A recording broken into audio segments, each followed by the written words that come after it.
रूस के प्लान पर इस वक्त की एक और बड़ी अपडेट आपको बता दें, यूएस इंटेलिजेंस ने नया दावा किया है। डोनबास रीजन में ही नहीं रुकेगा रशिया, रूस का ट्रांसनिस्ट्रिया तक जाने का प्लान है। क्रिमिया से ट्रांसनिस्ट्रिया तक कॉरिडोर बनाने की तैयारी में है रशिया। बड़ी खबर यह सामने आ रही है, यूएस इंटेलिजेंस के हवाले से खबर सामने आई है कि डोनबास तक नहीं बल्कि ट्रांसनिस्ट्रिया से आगे एक सेफ पैसेज, सेफ कॉरिडोर बनाने की तैयारी में है रूस।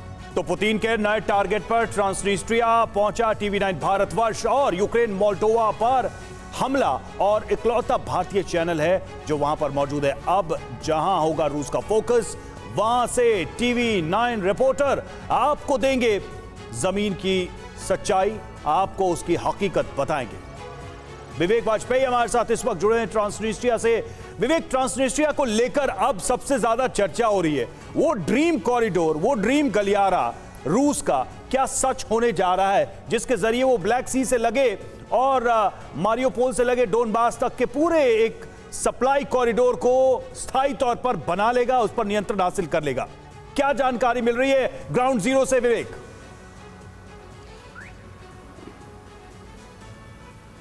और देखिए अभी लग तो ऐसा ही रहा है।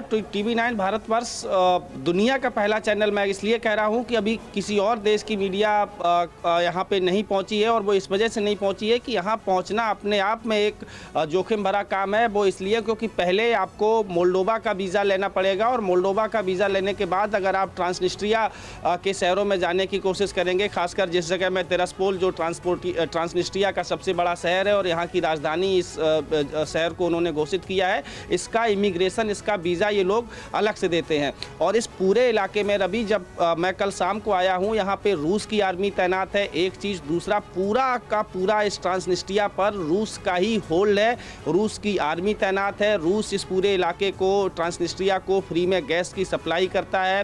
रूस यहाँ के जो सीनियर सिटीजन हैं उनको पेंशन देता है, और जो यहाँ की आर्मी, जिसकी तादाद करीब 6 से 7 हज़ार के आसपास है, उसमें 100% रवि जो आर्मी के जवान हैं वो रशियन लोग हैं। यहाँ की जो करेंसी चलती है वो रूबल चलती है, और सबसे बड़ी बात कि जितनी पाबंदी रूस पे लगाई गई उन सब के खिलाफ ट्रांसनिस्ट्रिया है, और इसी वजह से उन सारी कंपनियों का, सारे लोगों का बहिष्कार किया है जिनका रूस ने बहिष्कार किया है।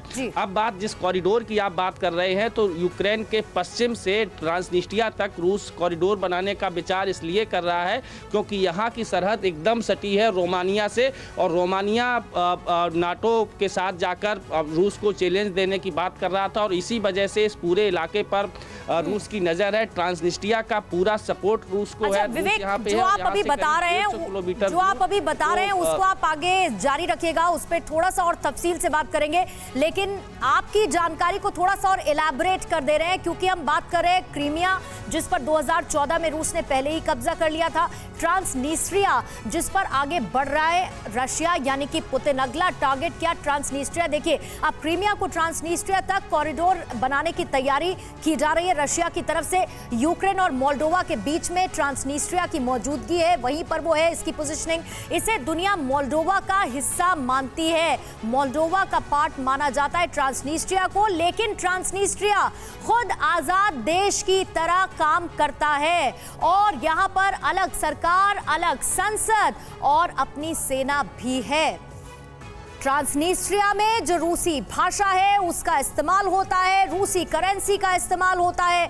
रूस यहाँ पर फ्री गैस और बुजुर्गों को पेंशन भी देता है। पूरा इलाका रूस समर्थित ताकतों का गढ़ भी कहा जाता है। 1500 से ज्यादा रूसी सैनिक, ट्रांसनिस्ट्रिया के करीब 7500 सैनिक यहाँ पर मौजूद हैं, और इसके साथ ही कोबासना इलाके में रूसी एमिनेशन डिपो भी है।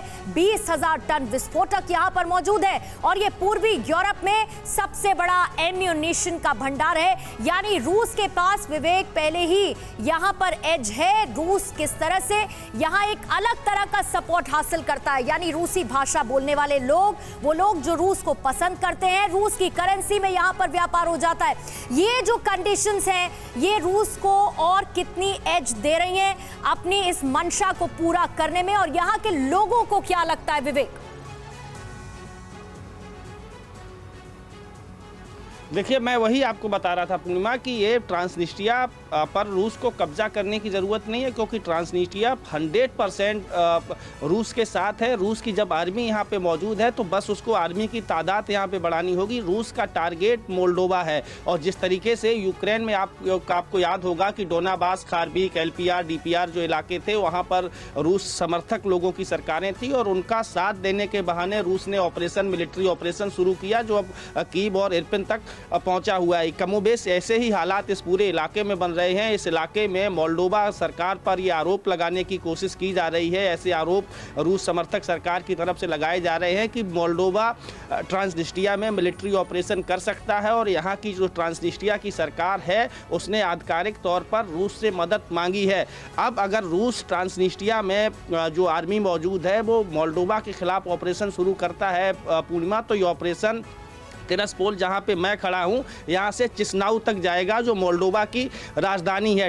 ट्रांसनिस्ट्रिया पूरे तरीके से होल्ड रूस के है। यहां पे मोल्डोवा की कोई हुकूमत नहीं है, यहां की अपनी करेंसी है, यहां का अपना नियम है, यहां की अपनी सरकार है, और जैसा कि आपने बताया कि यहां की अपनी खुद की पार्लियामेंट है। तो ट्रांसनिस्ट्रिया पर रूस का कब्जा है, और रूस इस बहाने पूरा जो पश्चिमी यूक्रेन से लेकर यहाँ तक कॉरिडोर बनाने का मकसद उसका ये है कि वो रोमानिया और खासकर ईस्ट यूरोप में उसकी अहमियत, उसकी पकड़ और मजबूत हो जाएगी।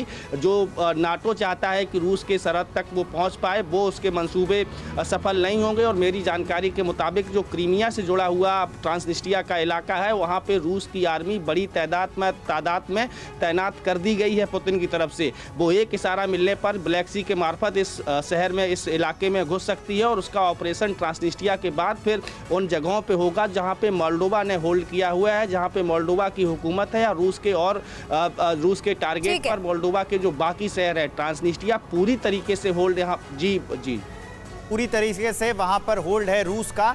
और आपका बहुत बहुत धन्यवाद जानकारी के लिए, ऐसे ही आप हमें अपडेट देते रहिए। परवाह देश की, सोमवार से शुक्रवार रात 10 बजे TV9 भारतवर्ष पर।